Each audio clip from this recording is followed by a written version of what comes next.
Ladies and gentlemen, welcome to another edition of Business and Banking Dialogue, a talk show which brings to you valuable information from financial subject matter experts. Thank you for your participation today. And today we have with us Mr.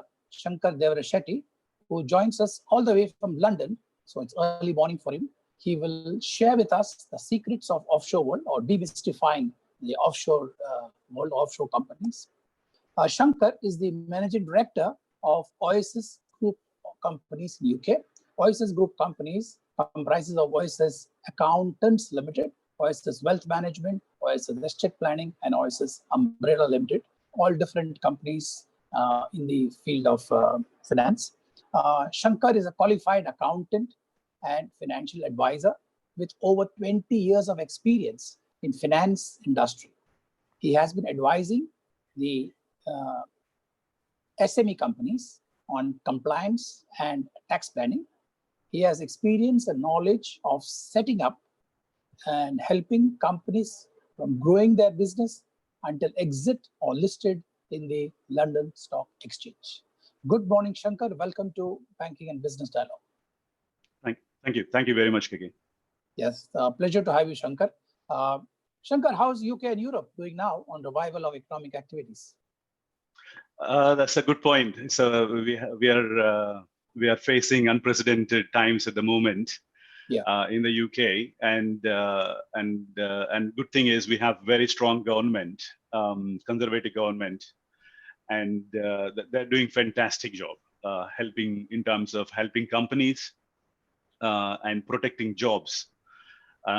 So it's around 600 billions of austerity measures taken by the government, which is big in the history, and it's helping companies in terms of finance to sail through this tough times. Okay, but I think it's really good so far. So far so good, and we are looking for a week of bounce back economic recovery. So it's just going to be very short turbulence that we're going to face. So we are expecting by March next year we should be come back to normal situation as we were before in January, February time. So far so good. It's been great measures been taken care of by the government, because we got full majority government in place at the moment, which is very good, and we got Indian born Chancellor, Finance Minister. Which is proud to us, for all of our Indians. That is just he's the inspiration for all of us. So with the determination and hard work, you can achieve anything. That's what Sunak preferred, kind of shown. And so I happened to meet him as well, so which is good. Recently, he came to our city, and it's really very down to earth guy. Studied in Oxford University, Harvard University, and everything. Just amazing knowledge that he's got. It's a fantastic person. Okay, right. So you're in London or somewhere else? I'm in London. Yes. Okay. Cool. In London, Chiswick, West London. Okay, West London. Okay, cool. So welcome to our online session of Business and Banking Dialogue. Participants of this show, Shankar, are live on the EPS channel in which we are talking. Facebook, YouTube, Twitter, and LinkedIn. Okay, so participants can come from anywhere. Thank you very much, Keki. It's great honor and pleasure to be here. Thank you so much. Privileged to have you with us, Shankar. Ladies and gentlemen, we are about to discuss with Shankar on demystifying offshore companies. And before we go deeper into demystifying offshore companies, Shankar, let's bring all our participants who are from a wide spectrum of areas. Some have a lot of financial understanding, some do not have. But so let's bring them up all together. What is an offshore company? Great.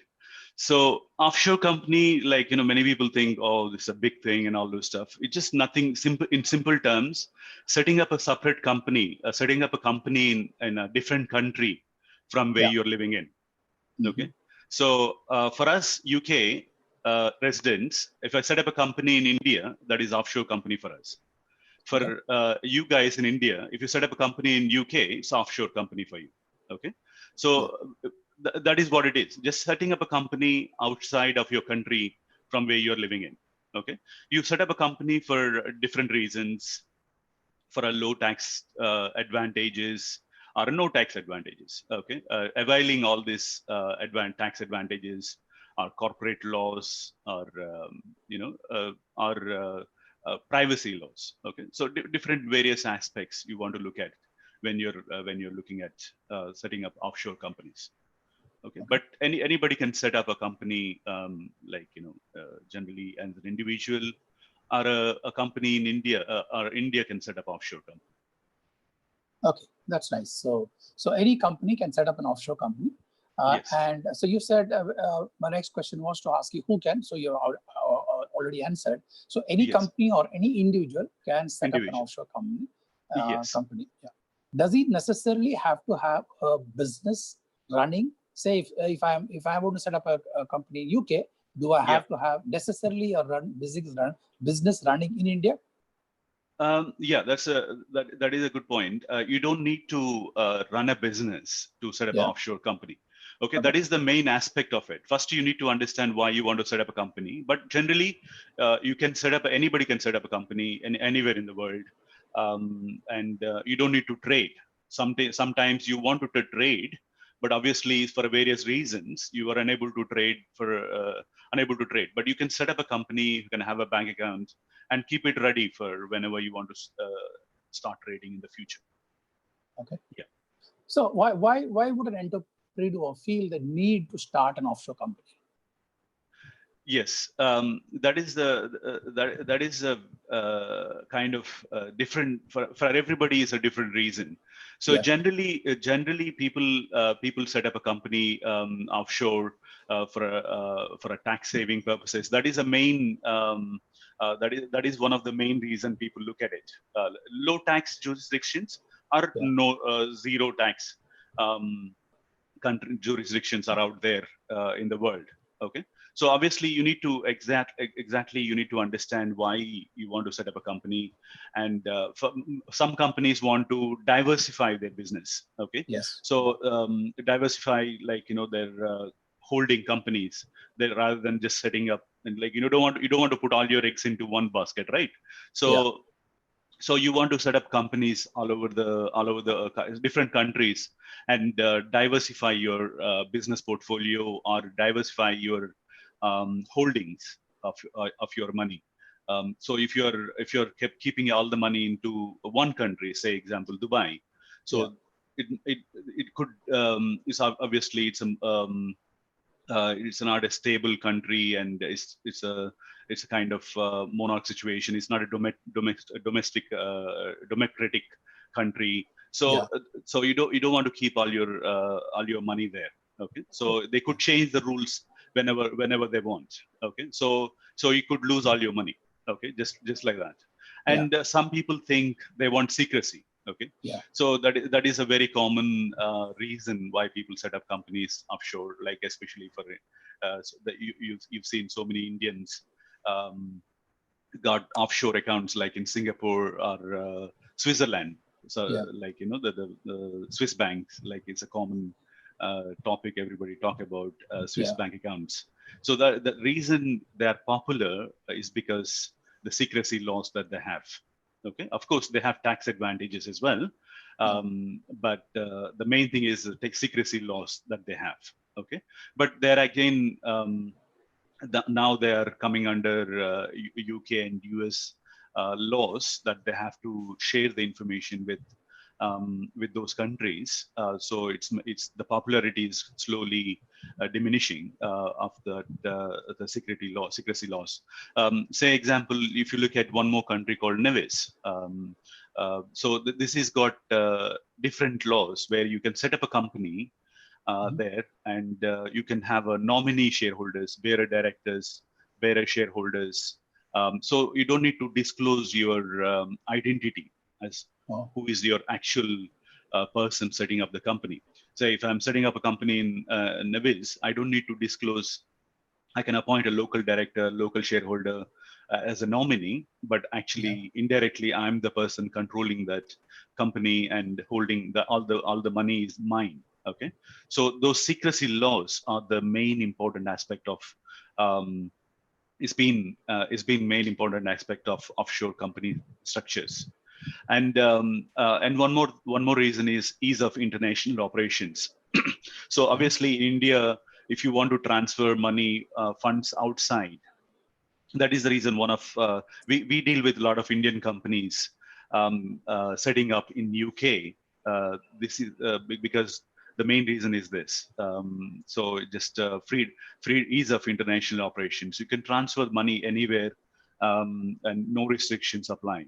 Whereas in India, you have to have RBI regulations and disclosures, and it's just a lot of paperwork that you have to deal with. So what Indian companies does, they set up a company in the UK and do all international transactions through UK company. Okay, and there is withholding tax advantages and other stuff, and the tax advantages as well. So setting up a company in UK as well. So the various that is one of the reasons. And the freedom of state regulations. Okay, so obviously, if you're having a company in India or a company in Dubai, if you have offshore company, you don't need to worry about local laws, right? Like, so if you have a company in UK, you follow the UK regulations. You don't follow Indian regulations. So you're coming out of Indian regulations. Okay, so you're coming out of your local state regulations if you don't want to be part of that. Okay, and some people look at dual residency status for a visa regulations purposes. This has been a popular reason why people set up companies in Europe and the UK and other countries like Caribbean islands and all this stuff. So every country now attracting obviously European countries are trying to attract talented people and rich people from countries like India and all this stuff. Okay, so from China, from countries like Russia, people set up companies in India, in UK for the residency status. You can have a dual residency status if you invest certain part of money. Okay, and if you want to try, say we have in UK we have a option called sole representative visa. Okay, sole representative visa. If your established company in India want to establish in UK, you can you can set up a company in UK and send top level directors to UK operations to look after. Okay, so it's a very easy visa if you have proper established company in India. Okay, so we have done many of these visas to facilitate this kind of opportunity for some of our clients want to send their kids to UK schools. Okay, so they can apply this sole representative visa and avail these facilities. They can, after 5 years of this visa, you can apply for residency status in the UK, and you can live in the UK, and you can do the business while you're in the UK. Your kids can study. You can avail NHS, the fantastic medical facilities that we have here. You can avail that. So there's the schooling system. You know is the best in the world. We got Oxford University, Cambridge University, and the best educational establishments that we have in the UK. So you could avail all of these facilities by applying for a different sole representative visa. And now it's a liberalized process. Like now the new government is coming into picture and want to attract the best talents from all over the world with the different ease of use visas. So that has been the main one of the main reasons. And recently we set up a company for one director to just apply for life insurance policies. Okay, so life insurance is easy, it's cheaper in UK because mortality rate is very very low. So life insurance is very cheap. So it's the various reasons people look at setting up companies outside. And obviously you have bankrupt one of the reason is bankruptcy protection. So if you set up a company in Cook Islands, for example, So even if you're bankrupt in a country like India or somewhere, your assets are protected from those countries. So it's because the secrecy laws, because of the special protection that they have. Okay. Whereas you don't want to set up a company in Germany in this kind of legal proceedings. If you in Germany, the foreign law enforcement will be applied in Germany. If you have a legal litigation in India, that can be enforced in Germany. So you don't want to set up that if you are in that situation. Okay, so you need to look at what is your reason. Okay, Yeah. and some people got double taxation treaties. Yeah. Okay, Yeah. so some countries, UK and Netherlands got the most, like nearly 100 countries double taxation treaties. So you don't want to pay you want to pay a double taxation avoidance, like you don't want to pay double tax when you're doing international transactions. Okay, so that is one of the reasons you want to look at. Okay, and obviously minimizing probate. Okay, if you want to pass on to your kids, say Yeah. if you're living in UK, you have to pay inheritance tax if when you're passing on your estate to your kids. Okay, so if you want to avoid, or if you want to plan your taxation affairs properly, you could look at different jurisdictions, like relocating yourself, or setting up companies, or owning the properties through the offshore structures that won't come under IHT laws. Okay, so that is a very popular area that we look at to set up offshore companies, because I do a lot of retirement uh, planning for individuals in the UK. So if you say if you have a big pension pot in the UK, and you don't want to pay tax on the pension pot, when after 55 in the UK, say if you have £1 million, you can withdraw the £1 million from your pension pot. But if you get any income from the pension pot, you have to pay tax on it. Okay. Yeah. But if you move to Portugal and you don't need to pay tax on the pension income, okay, you can live in a nice country, nice sunny country, but you don't need to pay tax on the pension income for first 10 years. Okay. So you want to look at that. Okay. So this is one of the main reason to look at.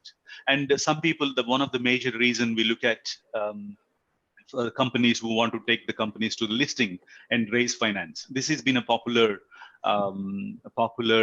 option for many companies in India. We helped many companies, like not many, like so like 10, nearly 10 companies, helping them to establishing Indian companies in UK and take them to the listed process. Okay, so that is one of the process that you look at. Like we so the example we look at. We have one company. I don't want to name the companies, but we have a company. A classic example. Okay, we have a small company in Hyderabad where they have 50 acres of land. They bought a land of 50 acres, which is dead land with a very minimal cost, maybe 5-10 lakhs rupees, and they planted different kind of, which is a good plantation. Which is useful, high value plantation. They planted um, all these 50 acres, and then what they've done is they set up a group company, holding company in UK, and as per the UK regulations, you have to use IFRS regulations, disclosure requirements. So if you have to revalue your properties, so you revalue your assets at they revalued their assets as 200 crores. Okay, but they spent like 2-3 crores or something like that, and they revalued their assets because of the plantation valuation and all those stuff. And then we listed that company in London Stock Exchange, and we offloaded around 20% of the equity, and we raised 20 crores from the London Stock Exchange. Okay, so it's the standard listing, and we got very good contacts to. We will help you take the company into the listing at very low cost. Maybe it costs you around £200,000 to take the company into the listing.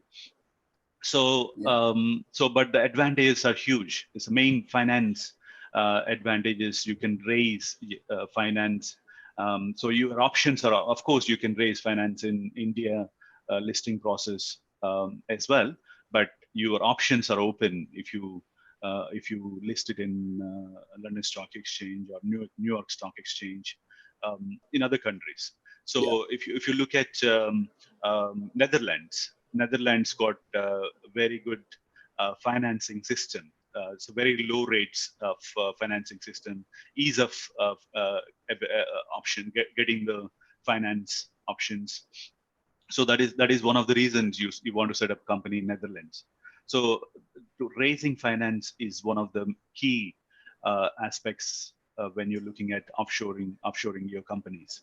So these are the some of the reasons why you want to set up companies offshore. But there are so many other reasons that you want to set up companies. Thank you. So that's great. I mean, it's good to hear that how you can take advantage of the international laws, and it's perfectly legal the way the route. It's nothing illegal about it.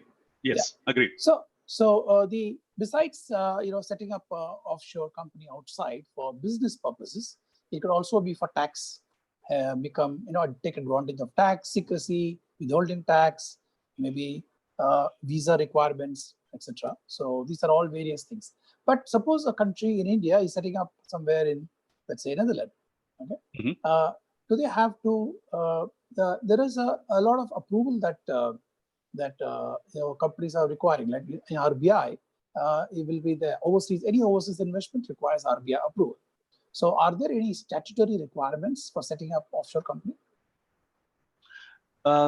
See, for Indian citizens, you have to have a RBI approval if you want to set up a subsidiary in any other countries. Okay.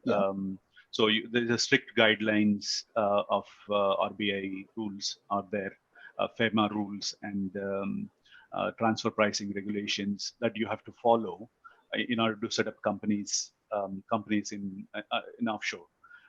So obviously, every country got their own statutory obligations to set up companies in those countries.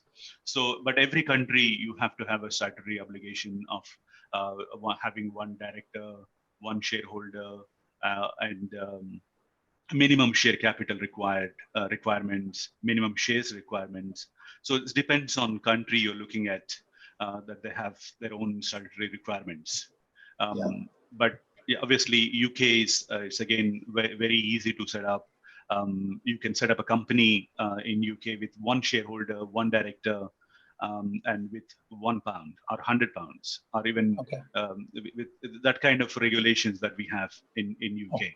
But you have to take RBI permissions to transfer the funds. Okay, as an individual, I think you don't need to have a permission to set up a company offshore. But when you're transferring funds from India to offshore, you have certain guidelines that you have to follow. As an individual, you have up to $200,000 a limit per year to transfer the funds. Within that limit, you don't need permission. So it's like various rules like that you need to look at. So in the countries that you're working in. Okay. Yeah. So we are looking at a country, let's say from India, or any other country. They are looking to put their company in some other place for tax secrecy, withholding tax, tax haven, etc. Why would not a country then say, okay, this means our country's money is going outside. Why can't I set up my own, a tax haven place? Is it possible? Within your own country, can you set up something? If I'm understanding right, so you can't set up your own tax haven. So you say if you're living in India, you have to follow Indian rules. Correct. And India can't be a tax haven. Okay, they have their own governing rules that they want to follow. so it is not a tax haven, even though there's a low taxation that we can avail some of the opportunities out there in India as well. But it depends on the country rules that we can't change as an individual or as a company. Okay, you have to go by. See, the Apple. Why Apple, such a big company, even they themselves can't change the rules of US, right? US got their own taxation rules. So you have to find the opportunities elsewhere if you want to save tax or for various other advantages that you want to avail. So, but you can't set up your own tax structures in your own countries. Is that make sense? Yeah, it does. I'm just asking a question because if you were to look at the Apple case, they had to avoid taxes. They went into Ireland, okay, and when the Irish authorities started investigating and said, okay, this is you're putting here for paying tax, they moved it to New Jersey. So which they covered, right? Which means in the same country of USA, in the island of New Jersey, you could save tax. Yes. Right. So that is maybe possible with bigger companies, but you can't do that normally for individuals or standard small companies. Okay. So, but again, if you have a close relationship with your country and agree a special deal with them, if you want to pay a certain amount of taxation in order to avail that facility, but generally speaking, obviously for every rule there is the exception to it. But generally speaking, you can't change your own rules unless you take advantage of new rules coming into the picture. But generally, you want to go to the place where you see the advantage for you. Okay, so example, I was talking about the pension freedom and the tax on the income generated from the pension funds. That is only available in Portugal in terms of tax free. On that, generally Portugal is not tax haven, but we are only going to the Portugal if you want to save the tax on your pension income. Okay, so like that, you got different advantages in different countries. Okay, so you want to look at why you want to go there and what you want to do. Accordingly, we customize your solutions, right? So that is what you say. You have to use the tools in a right format. Say if you want to come to London, you can't cycle it, right? You have to use the flight. So it just you have to use you have to use the right tools for the right outcome. Okay. So so it's like that. So if first you need to understand what you want to achieve, and then we can devise the solution as per your requirements. But there is so many advantages in offering. Different countries are offering different advantages. So you want to look at those rather than reinventing the wheel. Sure. Thank you. So, ladies and gentlemen, this is getting very interesting. Okay, how do you take advantage of various companies' laws, and you can it's legal, perfectly legal, and you can bring the finance to your advantage. So, Shankar, we continue our discussion, and I said like earlier, we have questions that will come from various social media channels or from this PPS channel itself. Either through a Q&A box or a direct question. So I have a first question to you. So are you ready for it? Yep. Okay. Yes. So Harish Prabhu is an experienced banker in India. Asks you a question: for a startup from India with significant part of the potential business being offshore, that is US or Europe, is it advantageous to set up a holding company offshore or a subsidiary overseas? That's the first question is asking. Second is asking, what are the advantages, especially from a fundraising perspective? And the third is asking, what are the downsides, if any? Okay, that's a very good question.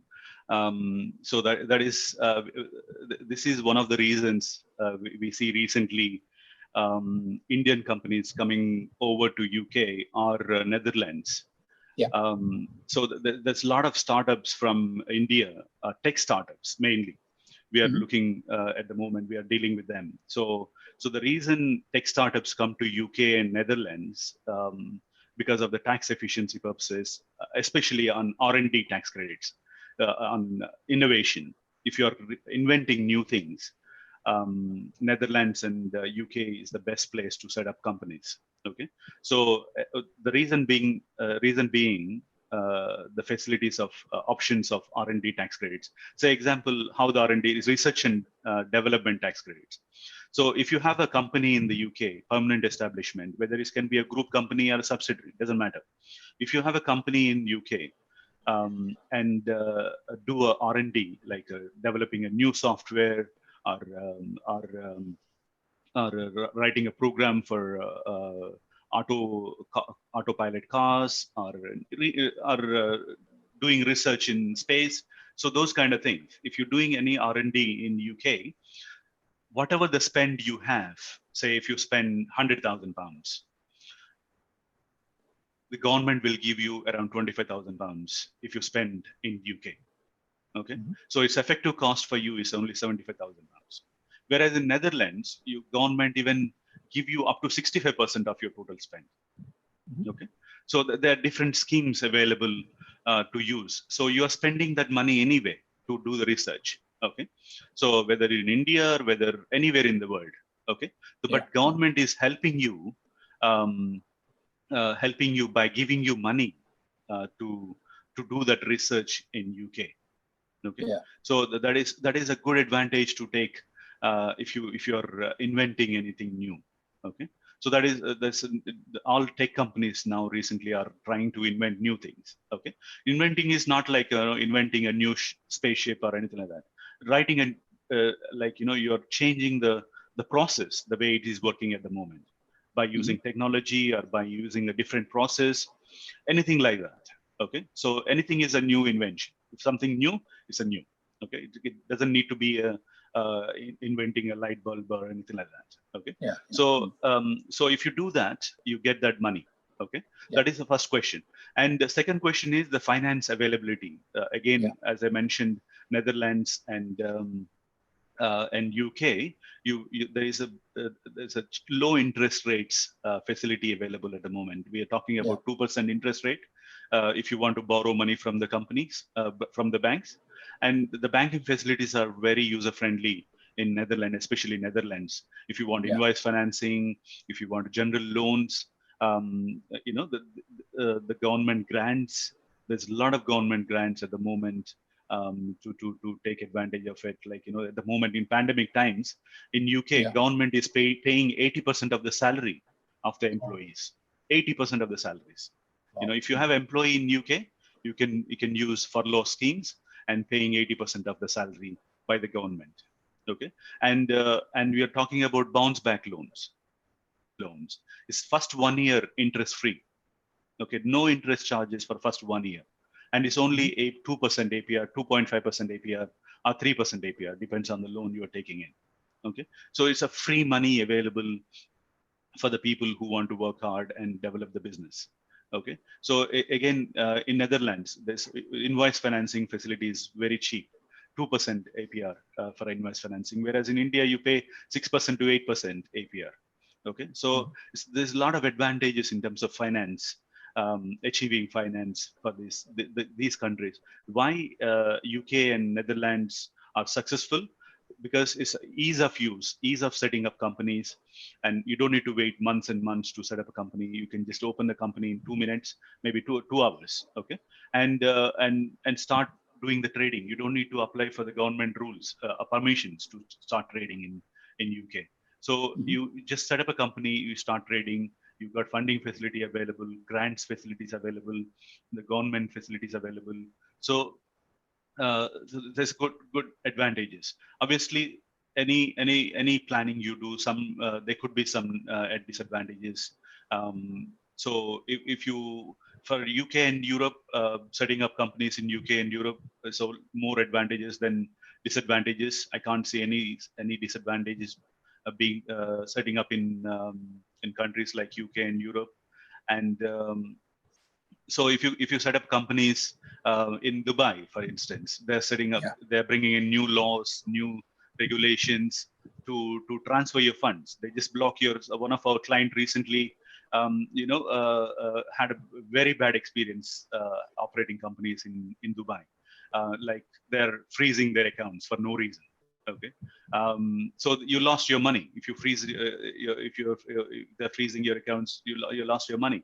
And one of our client got if you want to set up a company in local Dubai, I'm not talking about special jurisdiction places, special places, but you need to have a local Dubai resident to have a partner to operate in Dubai companies. So that guy kind of taken the money and run away. So it's so you can't do anything about it. Okay, so there's no rules as such. But UK and Europe is a complete level playing field. The laws are applied for everybody, so you don't lose your money. It's a proper secured environment. The money is safe. You got FCA regulations. It's completely highly regulated environment to give you a safe and secured environment to play with. Yeah, but my question to you is, if Dubai can change, so can UK and Netherlands change? Why would they not change if they want to change?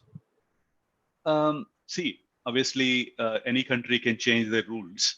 Yeah. But generally, you see the history of their performance. Okay. So obviously, in democratic countries like UK and Netherlands are safe and secure. It's been really safe and secure for hundreds of years, and then Okay. and then Dubai, you look at it, how they're changing the rules, and it's a monarchy ruling there. He can change the rule just like that. Okay. In democratic situation, you need a majority of ministers' approvals. So you tend to be more safe and more robust in these kind of countries. Okay, good. Thank you. Thank you, Harish, for an excellent question, and thank you, Shankar, for a very good answer to that. So, ladies and gentlemen, like you see, this topic is getting interesting, and so please send in your queries through your Q&A, or you want to ask a question directly to him. I don't want to spend too much of time on the keyboard. You can ask a question directly to Shankar. Shankar, what are the popular offshore jurisdictions that have been consistently drawing the attention of corporates, investors, and entrepreneurs? And what are the various aspects that make them popular? Couple of them you already mentioned, right? Yes. So yes. Yeah. So that is again a good question. So there's various countries out there, tax havens. Obviously, UK is part of that as well. But the top countries we are looking at: Panama Islands, Luxembourg, Netherlands, Cayman Islands, and Bermuda, and Singapore, Channel Islands, Monaco, Switzerland, Malta, Dubai. There's various countries out there. So you use the countries which is closer to you, accessible to you, or one of the main reason you choose the countries because of the ease of use and the cost. Yes. The cost has been one of the major player in deciding factors. Okay, so Panama is closer to America, so it's easier for Americans to look at Panama Islands, and Cayman Islands is closer to UK. Is part of UK monarchy regulations. So it's closer to UK. So that's why we see. I've seen a BBC documentary that they're talking about £1 trillion of UK money is sitting in the Cayman Islands. Cayman Islands is just is a same city as maybe a small city as not even as big as Hyderabad, or not as big as Delhi. Okay, so but £1 trillion sitting in that country. Okay, so it just in one building there's thousands of companies. You just set up a register office address, and you hold the bank account, and you keep the money there.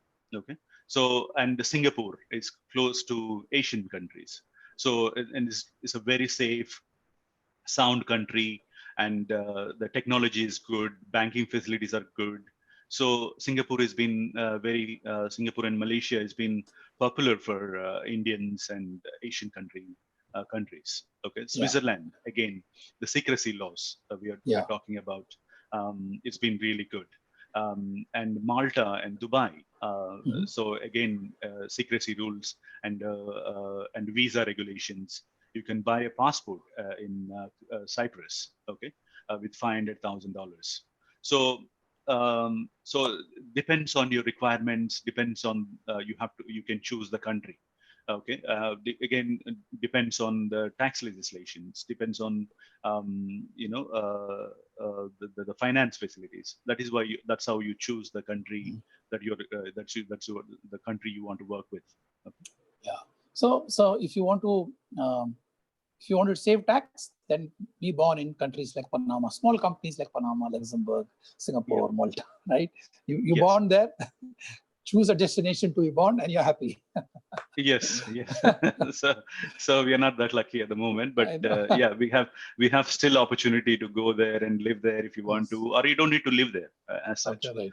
So, but some people want to live in the country. Like UK is a low tax jurisdiction. It's not a tax haven, but it's a low tax jurisdiction, and it's a safe place to live in, and a cheaper place to live in. You got all the facilities and all this stuff. Netherlands is again English-speaking country. And it's a good place to live in, and so the facilities and security, all of them that you have, that you can get it in these countries. So interesting, very interesting. So, ladies and gentlemen, next time choose your parents and be born here. All right, I have a question for you from coming from YouTube. In the prevailing COVID environment, and global economies are trying to protect their respective economies. Obviously, that's What is the incentive to invest in offshore companies? Okay. I think I've answered some of it in the earlier question. So obviously, you set up companies offshore for various reasons. One of the main reason is for the tax advantages, to avail tax advantages, and access to the finance, and safe and security, privacy laws. So all of this stuff, even in pandemic times, you are equally available. These facilities, these options are equally available for anybody.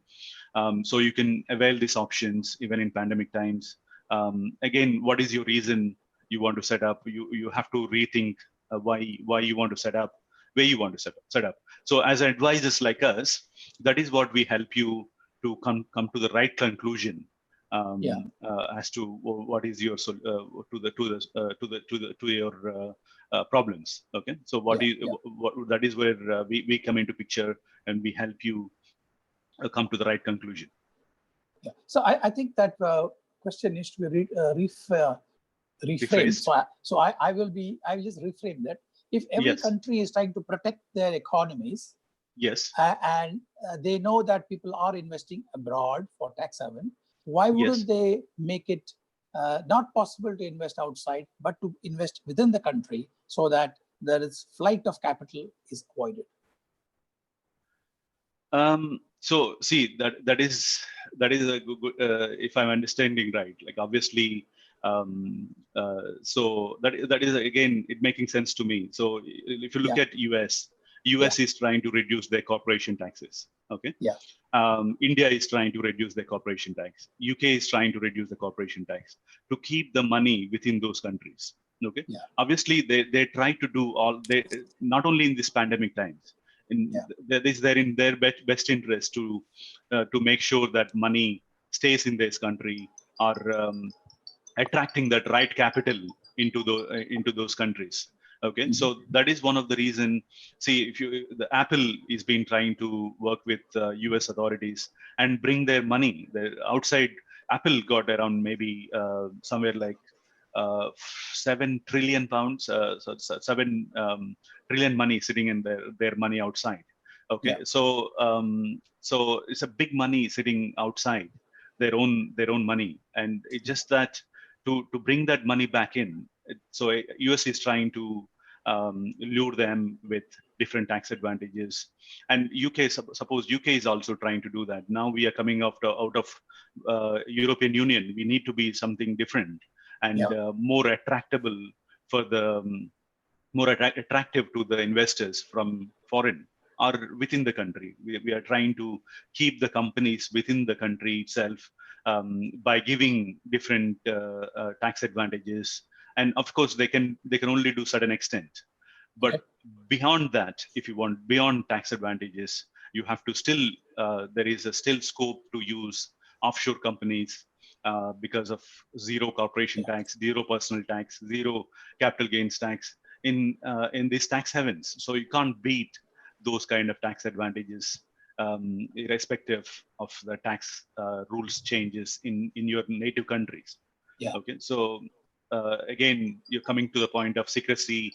You might have a tax advantages in the local countries, but the secrecy rules can't be changed just like that. Okay, so if you want to avail that option, you have to look at offshore company. Thank you. Talking of we spoke about Apple. So any such instant is always quick to relate and quick to understand. Let's talk about Starbucks. Starbucks also had a big problem. So can you tell us, participants, what was the Starbucks issue and what did they do? Exactly. That's a interesting scenario. Recently, we had Starbucks has a turnover of around 30 to 60 million turnover in the UK, but they pay no tax in the UK. Okay. So the reason being that they've used the tax advantages of Netherlands. Okay. They had a holding company in Netherlands, and they hold all the patent rights in Starbucks. Starbucks patents rights registered in Netherlands. So what they've done is they charged royalty to the UK company. Okay, so you could charge the royalty to the company. Say if your UK company profit after all the trading, UK company profit is, say, example, 10 million pounds. Okay, so and Netherlands at the end of the year, Netherlands raise an invoice. Netherlands Starbucks will raise an invoice to UK company. Okay, as a royalty charge of 10 million pounds. Okay. So they do in UK company, they do monthly management accounts, and they know what is the profit is accumulating. Okay, and at the end of the year or every 6 months, you raise an invoice from Netherlands to UK Starbucks. Okay, and raise a 10 million pounds invoice from Netherlands. Okay, so that 10 million pounds goes to Netherlands, and UK accounts profit 10 million minus 10 million royalty, zero profit. Okay, so zero profit in UK company accounts, no tax in the no corporation tax in UK Starbucks. But that 10 million goes to Netherlands, and Netherlands they have a special tax rules for royalty income and patent income, which is around 5% tax. Okay, so if you tactfully use your tax legislation in Netherlands, you can even waive off that 5% by claiming again R&D tax credits and other stuff. So they effectively didn't pay tax in the UK, and they didn't even pay tax in the Netherlands as well. This is completely legal. There's nothing wrong in tax planning like this. Okay, so that's why they've been trading for last 10 years in the UK, but they paid single tax in the UK, single P tax. Okay, so it's like that. So this is one of the classic example that you can look at. Recently, it's been happened, and there are many other companies also following Nero's coffee companies, and there's many companies using this kind of tax structure. This is perfectly legal. It's not tax evasion. Again, it's a tax avoidance. Okay, avoiding tax in a legal format. Okay, so these kind of things you can do. Clever creative accounting, and this is called creative accounting as well. So these are the options available to use for us. Thank you, Shankar. It's getting very interesting. We're talking of tax avoidance, not evasion, and and accounting, making it more interesting. Excellent. I have a query for you. Bahrain in the past and more recently Cyprus have been offshore banking unit destination. What has happened to those destinations? Any idea on that? Cyprus has been a real place for investments and all this stuff. But because of their political instability and their inflation and other stuff, their rules are being changed, and the stability, if you don't have the political stability, you don't want to keep the money there. Their accounts been frozen, their money has been misutilized. That has been one of the negative impact on the Cyprus. So I don't know about Bahrain, but the Cyprus has been one of the big issue recently. But they're slowly getting back to the normal track. Okay. But, so that's why now they're attracting £500,000 investment, and we give you a British their Cyprus passport and all those stuff. Excellent. To attract the foreign investment. Okay, so ladies and gentlemen, we are talking about countries and companies so that you get a perspective on how the entire tax avoidance works, and it's like Shankar said, it's perfectly legal. So nothing wrong. It's not evasion of tax. It's a way you avoid tax and within the legal framework. So really nothing wrong about it. So let's take another interesting case of a multinational company. Let's take Shankar, the case of say Nike. Okay, Nike has operations all across the world, right? Yes. Every country it is there. It pays taxes in the local country, right? Wherever. Yes. So India also has got it. It pays taxes here. If it repatriates the profit to USA, it will be taxed additional 35% to whatever they are paying locally. Yes. Yeah. Yes. Yes. So is the avoidance of tax okay by parking money in tax haven countries like Panama or K Islands or wherever? Yeah, again, this is not a tax avoidance or evasion here by keeping the money offshore. Okay, so I was reading an article that Apple kept around £3 trillion in China. Okay, because of their tax advantages, because of their loopholes, and it's perfectly all right to keep money in subsidiaries. Okay, wherever they earn. Okay, it's not a illegal thing to not to repatriate the money to the group. Okay, so it's perfectly legal, and it's not a problem to hold the money in offshore tax havens, but you have to follow your local jurisdictions. Again, every country got their own local jurisdictions where you're living in. Okay, so you have to follow those rules. Say, example, UK resident.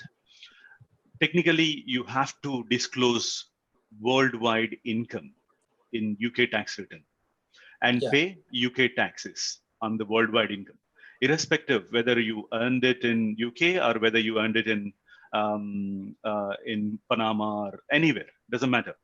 As a UK resident, you have to pay UK taxes on worldwide income. Okay, you have to pay inheritance tax on worldwide properties. You have to pay income tax on worldwide income. Okay, but if you use a subsidiary structure and pay local company taxes in local company tax, and you don't want to repatriate, it's perfectly all right. But if you remit that money to UK, then you have to pay taxes. Okay, so individuals and companies got their own different rules. But for individuals, on an individual basis, if you earn the money anywhere in the world, you have to pay tax whether you remit or you don't remit. Doesn't matter, irrespective. You have to pay tax in the UK. Okay, that is the UK rules. Okay, but for companies, if you don't remit the money, you don't pay tax. That is perfectly legal rules. That is a legal structure framework in the UK. But if you're individual, you have to pay. And if you don't disclose, and you're evading the tax, you comes under that regulations, and you will be imprisoned. Avoiding tax in the evasion of tax in the UK is a criminal offense, so you can go into the prison. So the local laws will be applied. You need to look at that where you're living in those countries. You need to look at and see what is your repatriation double taxation treaty rules that you need to look at. So is it like between the two, evasion? Is it like avoidance of tax or stow away unaccounted money? What is that also a possibility that you can not only avoid tax, you can stow away unaccounted money or the black money in some of these countries? It's again it's again conflicting there. So again, so you have to be really careful. It's a slight difference between evasion and avoidance. So it's perfectly all right to keep the money offshore and hold the money in a secret companies, secrecy laws and all those stuff. It's perfectly all right. There's nothing wrong. Yeah. That is avoidance. Okay, but evasion is that, like, you are a UK resident and you don't disclose all over the world income. You're trying to keep the money in Cayman Islands and trying to keep the money in Dubai. That is earned income, and you don't want to pay tax in the UK. That is again evasion. So again, that rules you need to understand about the local country rules that you need to look at and understand and thoroughly apply. So there's a slight difference. It's a gray area, avoidance and evasion. So you have to be really careful as to what you're doing. That is where you take the help of accountants or tax advisors like us to help you out and be safe and sound. Yes, approach OSS tax accounting. All right. Yes. So, I have, like I said, there could be questions which I'm asking you, which are from YouTube and other sources. There could also be an audio question. So let me give an opportunity to give to Ram Babu. Ram Babu, please introduce yourself first. Unmute. First, of course, unmute.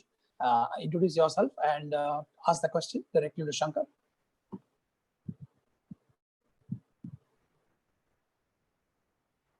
Ram Babu. Yeah, hi. Hi, everyone. Thanks, Shankar. So, first of all, happy birthday to you. I know that it's your birthday today. So, thank you. really? Thank you very much. Thank you very much, Rambabu. Rambabu is my close friend and my client from UK. Oh, okay.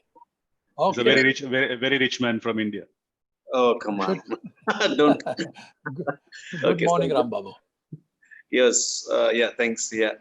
So just I would like to ask one thing, like in terms of mention upon, I missed in the beginning of the session actually, but if it's covered, sorry. But one thing, if you have a company offshore somewhere, like in India somewhere, your subsidiary company. So if you do R&D from there, so will you be able to consider that as an expense to your UK company, or how does it work actually? Yes, that is a good question, Rambabu. If you have a company in the UK and you have to have a UK establishment in order to claim avail R&D tax credits. That is the first thing. And if you use India team or anywhere else, okay, you could use that as an expense in the UK company. But for R&D tax credits purposes, calculation purposes, they won't give you 100% expense as a cost. They'll give you around, for R&D tax calculation purposes. For a corporation tax calculation purposes, you can set off 100% cost as towards your profit. But R&D tax credit purposes, there is around 50 to 70% cost will be allocated towards your R&D tax credit. Okay, so it depends on which jurisdiction you are spending that money, but you can still show as an expense in UK company, even though you're spending that money in in India or anywhere else. You might have to use different expertise from all over the world in order to achieve or in order to invent new things in the UK. That is perfectly all right. You can spend that money anywhere in the world, but depends on what you're spending on and all this stuff. They'll give you different credits. They won't give you 100% tax credit on the total amount you're spending in. If you're spending in the UK, you get 100% on the R&D tax credit on the total amount spent. But for India and other countries, you will only get up to 50%. Okay, that's good. Good to know. And another, just in addition to that, if you are running as your subsidiary company, or else even if you give to a third party company also. Not only that, can we also engage with the individual consultants as part of R&D who are outside of UK, or are there any limitations on it? Yes, you can approach individuals. You can hire somebody from India directly without any company interventions here. That is no problem at all. And also, you can also set up a subsidiary. You can pay the money to your subsidiary. That can be shown as R&D expense. You can also engage outside third-party company. That can be also part of your R&D expense. Okay, so these three options can be used toward your R&D expense, and can claim R&D tax credit on these three expenses. But the amount of credit they'll give you is up to around 50%. Yeah. Thank Okay. you. Good. Thanks, Shankar. Thank you. Welcome. Yeah. Thank you, Ram Babu. Thank you, Ram Babu. And thanks for telling us that today is Shankar's birthday. Happy birthday, Shankar, from all of us. Thank you very much, KK. Thank you. Today's show. So before I let you go, it's already past the 4 in India time. So it's past the time. Just one minute. My final question to you is, there is also, there are two sides of a coin. So what's the disadvantage of setting up an offshore company? Yeah, obviously, yeah, there will be some disadvantages for offshore setting up. Any planning you do, some positives, some negatives, but you will only choose the one with more positive and less negatives. But obviously, every planning you will have some negatives. It's very wrong to say it's only positive side of it. But the main thing is, the first negative side of offshore companies is the expense. You need to look at the cost. Cost is really high to set up companies in offshore companies, like especially like Cayman Islands or Panama. Those countries are really expensive, and not only setting up and maintenance every year, monthly you have to pay huge sums of money to keep that company going. Okay, that is the main area you have to look at.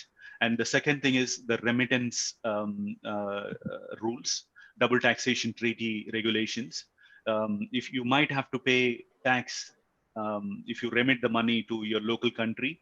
If you have, say, example, UK company have a company in Netherlands, and UK and Netherlands got a good double taxation treaty regulations. So you don't need to pay tax again in the UK. You might have to take advantages, the tax advantages in Netherlands, but you don't need to pay again tax in the UK. Okay, but for India, suppose if you get money from overseas, you might have to pay tax again in India. Okay, so you need to see double taxation treaty regulations and transfer pricing regulations. It's a very important point that you need to look at before you think of setting an offshore company. Okay, and if you have offshore company, and you may not be able to prove your ownership when it comes to the litigation. Okay, so the ownership is sometimes may not be in your name, and to claim that ownership could be a difficult challenging if things goes wrong. That you need to look at it. And obviously, that one more disadvantage is stability in offshore jurisdictions. Again, I was talking about Dubai and those countries. If the country is not stable, like Cyprus, you could lose all your money. Okay, you might have been there to save the tax, but you could end up losing all your money. Okay, because of instability in those government. So. And local jurisdiction, like, you coming up with local disclosure. Say if you have a UK company and you have before you could have set up a bank account in Switzerland and not to disclose any of your income from Switzerland in UK. But now, because of the new rules, you have to disclose. Switzerland banks has to disclose personal information to UK tax authorities. So there's a new rules coming in like that. And the biggest problem that you have is the reputational risk. So as a company, if you have as a UK company or an Indian company, if you set up a company in Panama or Cayman Islands, obviously the press will talk about it and say, oh, you are only you've been there to save the tax or to avoid the tax or evasion of tax. So the reputational risk also you have to look at. That is a very important. Some of the companies it might be very important to look at. Yes. So these are all the things that you need to look at before you take the decision. Thank you, Shankar. Wonderful having you with us today. I think ladies and gentlemen, we covered a whole lot of things on this topic of demystifying offshore companies. And Shankar has been absolutely brilliant in telling us what this is all about. And it's all about tax avoidance and not evasion. And it is how everything is done legally and nothing wrong. And also have some accounting engineering by which you can save a lot of tax money. So Shankar, thank you very much for your time. I know it's early morning for you, and to have spent some time, 1 hour with us, we really are thankful to you. Good to have you, and hope to see you again in some other show of business and banking dialogue. Thank you so much, and have a nice day. Thank you, KK. Thank you very much, and thank you all for listening to this conversation. And thank you, everybody, and have a nice day. Thank you. Bye-bye. Thank you. Bye-bye.